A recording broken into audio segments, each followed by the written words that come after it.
Hello बच्चों, welcome to the learning hub. Learning hub में आप सभी का स्वागत है। आज हम आपके साथ डिस्कस करने वाले हैं मॉडर्न पीरियोडिक टेबल को, जो कि दी थी आपकी हेनरी मोजले ने। हुआ क्या था कि मेंडलीव ने जो पीरियोडिक टेबल दी थी वो पीरियोडिक टेबल में कुछ कमियां थी और उन कमियों की वजह से वो पीरियोडिक टेबल हो गई आपकी फेल। और जो पुरानी पीरियोडिक टेबल जिसको हम बोलते हैं क्लासिकल या सिर्फ मेंडलीव की पीरियोडिक टेबल, वो पीरियोडिक टेबल थी आपकी किस पर बेस्ड थी? एटॉमिक वेट पर। और जो मोजले ने पीरियोडिक टेबल दोबारा अपडेट करके दी, जिसको हम मॉडर्न पीरियोडिक टेबल बोलते हैं, ये बेस्ड थी एटॉमिक नंबर के ऊपर। किस पर बेस्ड थी? एटॉमिक नंबर पे। तो हुआ क्या था कि इन्होंने जब एलिमेंट्स की स्टडी करना शुरू किया और इन्होंने एलिमेंट्स की स्टडी की थी एक्स रे डिफ्रैक्शन मेथड से। एक्स रे डिफ्रैक्शन से इन्होंने एलिमेंट्स को स्टडी किया और बताया कि जो इनकी फ्रीक्वेंसी होती है, एक्स रे डिफ्रैक्शन मेथड से जो फ्रीक्वेंसी जनरेट हुई, ये फ्रीक्वेंसी आपकी डायरेक्टली प्रोपोर्शनल थी रूट ऑफ जेड, मतलब रूट ऑफ एटॉमिक नंबर के। इसके एटॉमिक नंबर के। क्लियर? तो ये इनके क्लासिफिकेशन का बेस था। किस पर बेस थी इनकी पीरियोडिक टेबल? एटॉमिक नंबर के ऊपर। अब ये जो पीरियोडिक टेबल इन्होंने दी थी, ये भी, इसमें भी डिवीजन था। कैसे कैसे डिवीजन था? वर्टिकल कॉलम्स थे इनमें और हॉरिजॉन्टल रोज थी। जो वर्टिकल कॉलम्स थे वो कॉलम्स कहलाए ग्रुप्स और ग्रुप का नंबर था 1 to 18। 18 ग्रुप थे इनकी पीरियोडिक टेबल में। और हॉरिजॉन्टल रोज जो थी वो रोज कहलाई पीरियड्स और ये थे 1 to 7। कितने थे? 1 to 7। तो ये इनकी पीरियोडिक टेबल में डिवीजन था, ये क्लासिफिकेशन था। ग्रुप्स कितने थे? 18 और 7 पीरियड थे। क्लियर हुआ? इसे नोट करें। फिर इनके पहले ग्रुप का डिवीजन देखते हैं। ठीक, चलिए। अब ये जो 18 ग्रुप थे, ये 18 ग्रुप को कैसे कैसे डिवाइड किया गया? तो ग्रुप 1 जो था इनकी पीरियोडिक टेबल का, वो ग्रुप 1 कहलाया एल्काइल मेटल्स। हिंदी में बोलते हैं इनको क्षारीय धातु। दूसरा ग्रुप जो था ये कहलाया एल्किलाइन अर्थ मेटल, मतलब क्षारीय मृदा धातु। क्षारीय मृदा धातु। ग्रुप 1 और ग्रुप 2। ग्रुप 3 से 12 की बात हम बाद में करेंगे। इसके बाद आते हैं ग्रुप 13 पर। ग्रुप 13 पर। क्लियर? तो ग्रुप 13 कहलाया इनका बोरोन फैमिली। क्या कहलाई? Boron family. और ग्रुप 13 से जो 12 तक के एलिमेंट्स हैं, इनको बोला जाता है transition elements. Transition elements. Group 13 के बाद आते हैं ग्रुप 14 पर। ग्रुप 14 ये कहलाई हमारी कार्बन फैमिली।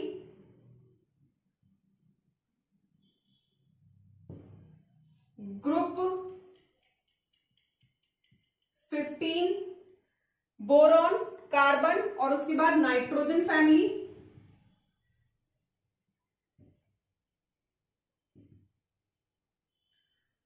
ग्रुप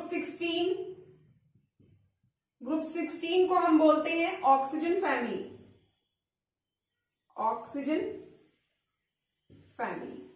ठीक। ग्रुप 17 आप सभी को पता होगा, हैलोजेंस आते हैं इसके अंदर, फ्लोरीन, क्लोरीन, ब्रोमीन, आयोडीन। और ग्रुप 18 ये होता है हमारे नोबल गैसेस। क्या होती है इसमें? Noble gases. तो ये है हेनरी मोजले की पीरियोडिक टेबल में ग्रुप्स का डिवीजन। ग्रुप 1 कहलाएगा आपका एल्काइल मेटल्स, ग्रुप 2 कहलाएगा एल्किलाइन अर्थ मेटल्स, ग्रुप 3 से ग्रुप 12 तक ट्रांजिशन एलिमेंट्स, ग्रुप 13 आपकी boron family, group 14 carbon family, group 15 nitrogen family, group 16 oxygen family, group 17 halogens और ग्रुप 18 नोबल गैसेस। ये तो हुआ ग्रुप्स का डिवीजन। अब इसमें 4 ब्लॉक्स भी हैं। इस पूरी पीरियोडिक टेबल में ब्लॉक्स का भी डिवीजन है। और ये ब्लॉक्स कितने हैं आपके? 4 हैं। एक एस ब्लॉक है, एक पी है, डी है और एफ है। तो इन ग्रुप्स में ये जो ग्रुप्स डिवाइड हुए हैं ये ब्लॉक्स के अंदर आते हैं। तो ग्रुप 1 और ग्रुप 2 जो है ये आता है एस ब्लॉक के अंदर, ग्रुप 1 और ग्रुप 2 ये आते हैं एस ब्लॉक के अंदर। पी ब्लॉक में ग्रुप 13 से 18 तक, ग्रुप 13 टू 18। इसके बाद आते हैं हम डी ब्लॉक पर। तो डी ब्लॉक में आता है ग्रुप 3 से 12 तक के एलिमेंट्स। ठीक। और ग्रुप एफ में आते हैं आपके लैंथेनॉइड्स और एक्टेनॉइड्स, लैंथेनॉइड्स एंड एक्टेनॉइड्स। ठीक। ये 4 हुआ इनके ब्लॉक्स के आधार पर, ब्लॉक्स के बेसिस पर डिवीजन। एस ब्लॉक एलिमेंट्स कौन से होंगे? ग्रुप 1 में जो एलिमेंट है और ग्रुप 2 में जो एलिमेंट है। पी ब्लॉक कौन से होंगे? ग्रुप 13 और ग्रुप 13 से ग्रुप 18 तक के जितने एलिमेंट्स हैं वो सभी कहलाएंगे आपके P block elements. D block elements कौन से होंगे? ग्रुप नंबर 3 से 12 तक, जिन्हें हम ट्रांजिशन एलिमेंट्स बोलते हैं। और एफ में आएगा आपके लैंथेनाइड्स और एक्टेनॉइड्स। ये क्लियर हुआ? चलिए, नोट कर लिया। अब एक एक बार हम सभी ग्रुप्स के बारे में थोड़ा थोड़ा डिस्कस कर लेते हैं, ब्लॉक्स के बारे में थोड़ा थोड़ा पढ़ लेते हैं। अब चलिए, अब पहले आते हैं हम अपने ब्लॉक्स के डिवीजन पर। जो हमारे एस, पी, डी और एफ ब्लॉक है, इनकी कुछ प्रॉपर्टीज को समझते हैं। तो सबसे पहले हम शुरू करेंगे अपना एस ब्लॉक से, जो सबसे पहला ब्लॉक है पीरियोडिक टेबल का। यहां एक रफ स्केच बना देते हैं पीरियोडिक टेबल का।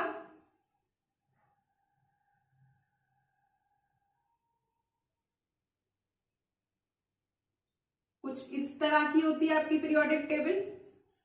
ये एस ब्लॉक, ये पी ब्लॉक, ये डी और ये आएगा आपका नीचे एफ ब्लॉक। और यहां कहीं आता है आपका हाइड्रोजन। इतना ऊपर दिख रहा है हाइड्रोजन। ठीक। अब आते हैं हम सबसे पहले एस ब्लॉक पर। तो एस ब्लॉक के जो एलिमेंट्स हैं उनकी कुछ प्रॉपर्टीज, या एस ब्लॉक की कुछ प्रॉपर्टीज देखते हैं। एस ब्लॉक का जो इलेक्ट्रॉनिक कॉन्फ़िगरेशन होता है,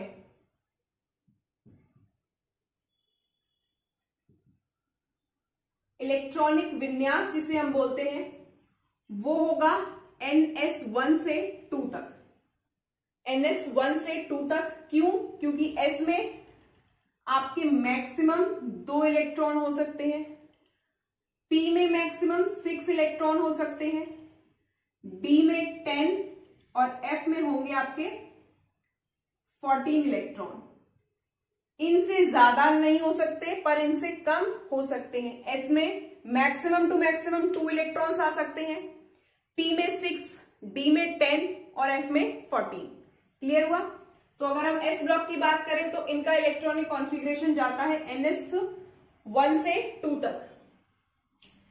इलेक्ट्रॉनिक कॉन्फ़िगरेशन के बाद इनका ऑक्सीडेशन नंबर, ऑक्सीकरण अवस्था, ऑक्सीडेशन नंबर जो होगा वो कितना होगा 1 और 2। 1 और किसके एलिमेंट्स आते हैं? ग्रुप 1 और ग्रुप 2 के। ग्रुप 1 के जो एलिमेंट्स हैं वो कहलाएंगे आपके एल्काइल मेटल्स और ग्रुप 2 कहलाएगा alkaline earth metal. Alkaline earth metal. Clear हुआ? और ये एस ब्लॉक एलिमेंट्स जितने भी हैं वो ज्यादा रिएक्टिव होते हैं, वेरी रिएक्टिव एलिमेंट्स हैं। इनकी क्रियाशीलता बहुत ज्यादा होती है, बहुत ज्यादा रिएक्टिव होते हैं। एग्जाम्पल से आप समझ सकते हैं, जैसे सोडियम है Na। सोडियम को कभी भी हम एयर के कांटेक्ट में डायरेक्टली नहीं रखते, इसको हमेशा रखा जाता है केरोसिन ऑयल में।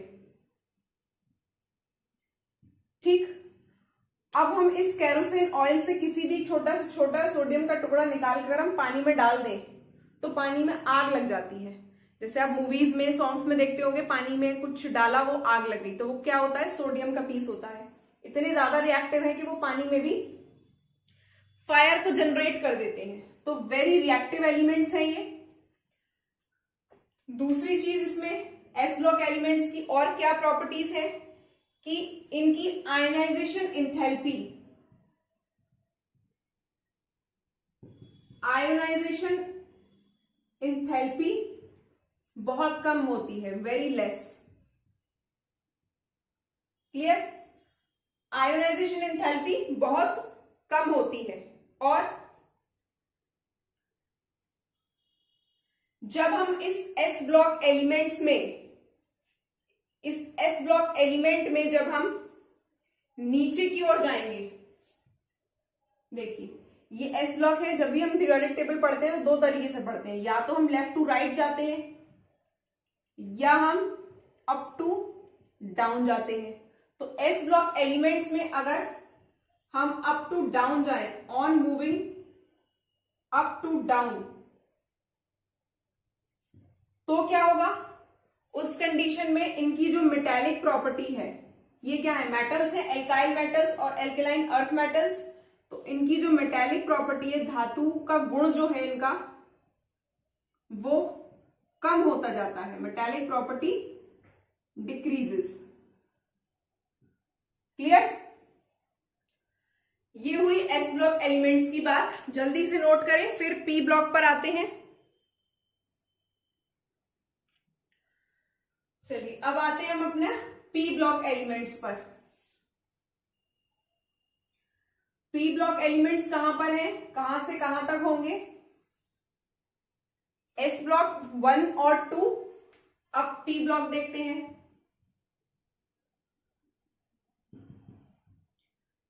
पहली चीज, जो पी ब्लॉक का इलेक्ट्रॉनिक कॉन्फ़िगरेशन रहेगा,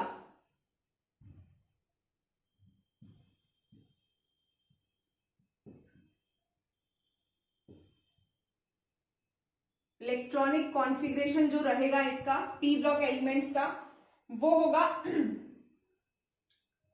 NS2 से NP1 से 6 तक। NP1 से 6 तक क्यों? क्योंकि S में मैक्सिमम 2 इलेक्ट्रॉन्स होते हैं और P में मैक्सिमम 6 इलेक्ट्रॉन्स रहते हैं। दूसरी चीज, इसमें ग्रुप 13 से 18 तक के सारे एलिमेंट्स आते हैं। ग्रुप 13 से 18 तक के।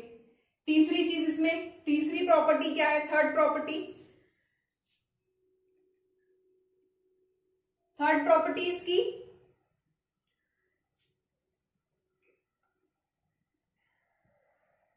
At the end of each period क्या मिलता है? नोबल गैस मिलती है। ये ग्रुप्स हुए लंबे लंबे, वर्टिकल कॉलम्स क्या कहलाते हैं? ग्रुप्स, और ये हॉरिजॉन्टल लाइंस क्या कहलाती हैं? आपकी पीरियड्स। तो हर एक पीरियड के एंड में यहां पर आपको क्या मिलेगा? Noble gases.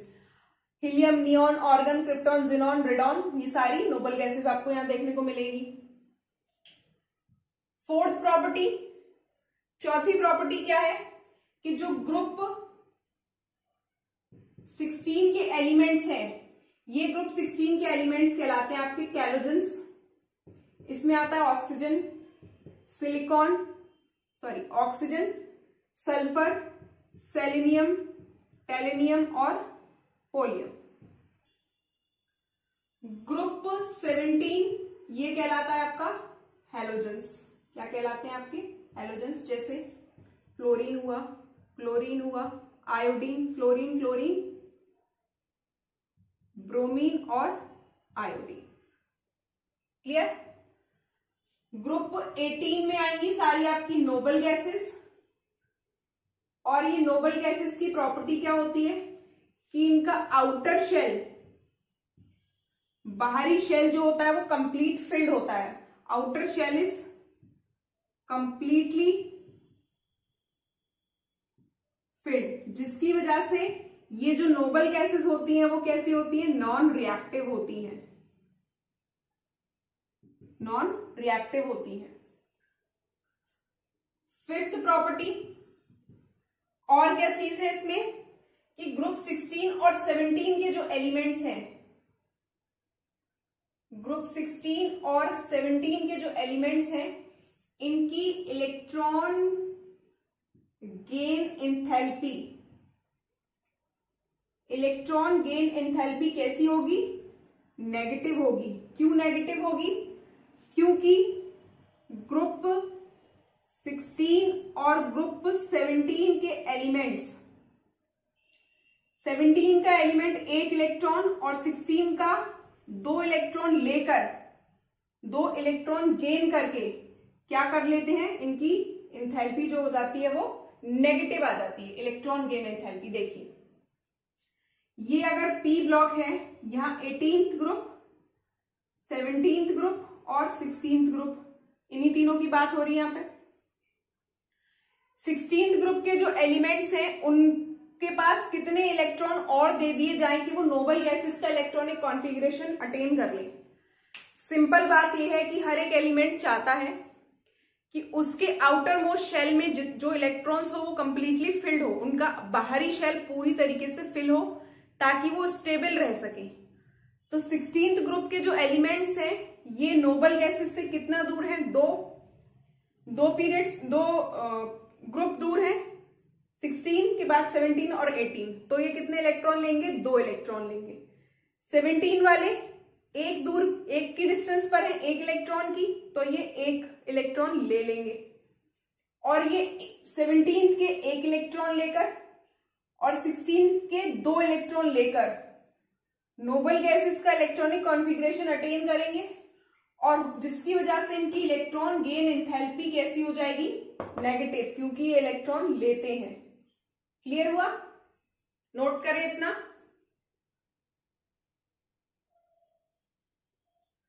ठीक, लास्ट प्रॉपर्टीज की एक और है मेटालिक कैरेक्टर। जो पी ब्लॉक एलिमेंट्स हैं, उन पी ब्लॉक एलिमेंट्स में अगर हम लेफ्ट टू राइट मूव करेंगे, पीरियोडिक टेबल में 2 तरह से मूव करना होता है, लेफ्ट टू राइट या अप टू डाउन। अगर हम इस पीरियोडिक टेबल में लेफ्ट टू राइट मूव करें, लेफ्ट टू राइट और अप टू डाउन, तो लेफ्ट टू राइट जाने पर क्या होगा? इनका मेटालिक कैरेक्टर कम होता जाएगा। Metallic character decreases. वहीं अगर हम अप टू डाउन जाएं इस पी ब्लॉक में तो इनका मेटेलिक कैरेक्टर इंक्रीज होता जाएगा। क्लियर? अब करते हैं हम अपने डी ब्लॉक की बात। तो ये जो डी ब्लॉक एलिमेंट्स हैं इनको बोला जाता है ट्रांजिशन एलिमेंट्स। क्यों बोला जाता है ट्रांजिशन एलिमेंट्स? क्योंकि ये क्या है? ब्रिज है, सेतु है। किसके बीच में? Bridge between S block and P block. S और पी ब्लॉक के बीच में ब्रिज है। यहां एस, ये पी, तो एस से पी पे जाने के लिए हमें डी ब्लॉक्स की जरूरत पड़ी, तो ये क्या है? यहां पर ब्रिज की तरह काम करते हैं। दूसरी प्रॉपर्टी, इनका इलेक्ट्रॉनिक कॉन्फ़िगरेशन, इलेक्ट्रॉनिक कॉन्फ़िगरेशन कितना होगा? n-1 d 1 से 10 तक और n-1 d 1 से 10 तक और ns 0 से 2 तक। क्लियर हुआ? Third property D block elements की, कि डी ब्लॉक में जितने भी एलिमेंट्स हैं वो सभी क्या है? मेटल्स हैं। इनका इस्तेमाल कैटलिस्ट की तरह किया जाता है, उत्प्रेरक की तरह, उत्प्रेरक की तरह किया जाता है, कैटलिस्ट की तरह किया जाता है। मतलब किसी भी केमिकल रिएक्शन में अगर हम डी ब्लॉक एलिमेंट्स का इस्तेमाल करें तो वो उस रिएक्शन की रेट को या तो इंक्रीज करेगा या डिक्रीज करेगा। ये होती है कैटलिस्ट होने की प्रॉपर्टी। ठीक, चलिए आगे। ये सारे डी ब्लॉक एलिमेंट्स जो होंगे वो कैसे होंगे? डी ब्लॉक एलिमेंट्स कैसे होते हैं? कलर्ड होते हैं, रंगीन होते हैं। क्यों होंगे कलर्ड? क्योंकि इनका जो डी ऑर्बिटल होगा, आउटर मोस्ट शेल जो होगा, डी ऑर्बिटल जो होगा वो इनकम्प्लीट रहता है, पूरी तरह भरा हुआ नहीं होता, जिसकी वजह से ये कैसे होते हैं? कलर्ड, इनकम्प्लीट रहेगा। फिफ्थ प्रॉपर्टी इनकी वेरिएबल वैलेंसी होती है। डी ब्लॉक एलिमेंट्स के पास कैसी वैलेंसी होती है? Variable valency, variable valency. क्योंकि डी ब्लॉक में 1 से लेकर 10 तक इलेक्ट्रॉन्स हो सकते हैं, तो ये जैसे जैसे बढ़ता जाएगा उनकी वैलेंसी भी चेंज होती जाती है, वेरिएबल वैलेंसी शो करते हैं। नेक्स्ट, इतना नोट हुआ? चलिए और क्या प्रॉपर्टी होती है डी ब्लॉक एलिमेंट्स की?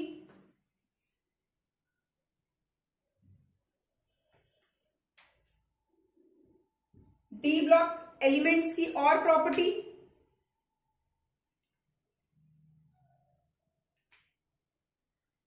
डी ब्लॉक एलिमेंट्स से ही हमारे क्या जनरेट होते हैं? लैंथेनॉइड्स और एक्टिनॉइड्स,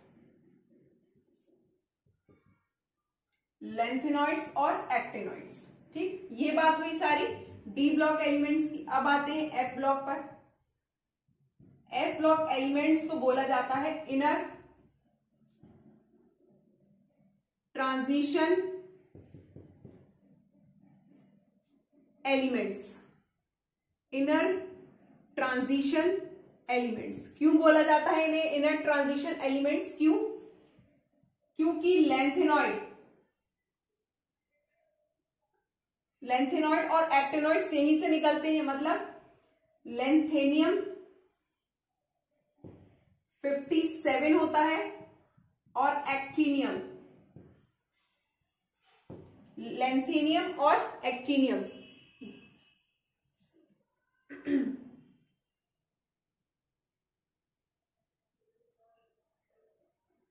108 होगा इसका शायद, या 90। ये आप चेक करिएगा एक्टिनियम का एटॉमिक नंबर कितना है वो यहीं से निकलता है। दूसरी चीज, इनका जो इलेक्ट्रॉनिक कॉन्फ़िगरेशन रहेगा वो NF1 to 14 से, F ब्लॉक है और F में कितने हो सकते हैं, मैक्सिमम 14, तो NF1 से 14 और precisely N-2, F1 to 14, N-1D, 1 से 10 और NS2, ये रहेगा इनका इलेक्ट्रॉनिक कॉन्फ़िगरेशन। ठीक, और F ब्लॉक में जितने भी एलिमेंट्स होंगे, F ब्लॉक में जितने भी एलिमेंट्स रहेंगे वो सभी एलिमेंट्स क्या होंगे, आपके मेटल्स होते हैं, सारे रेडियो एक्टिव एलिमेंट्स होते हैं और मेटल्स होते हैं। रेडियो एक्टिव, इसमें कुछ नेचुरल भी है और कुछ मैन मेड भी है। क्लियर हुआ? चलिए, हो गया नोट। तो ये था S, P, D और F ब्लॉक की कुछ प्रॉपर्टीज, और हमने समझा हेनरी मोजले की पीरियोडिक टेबल कैसे डिवाइड है, क्या उसमें डिवीजन है, ग्रुप्स में और पीरियड्स में किस तरह डिवाइडेड है, और हर एक ग्रुप के बारे में हमने, हर एक ब्लॉक के बारे में यहाँ छोटा छोटा प्रिसाइजली पढ़ लिया।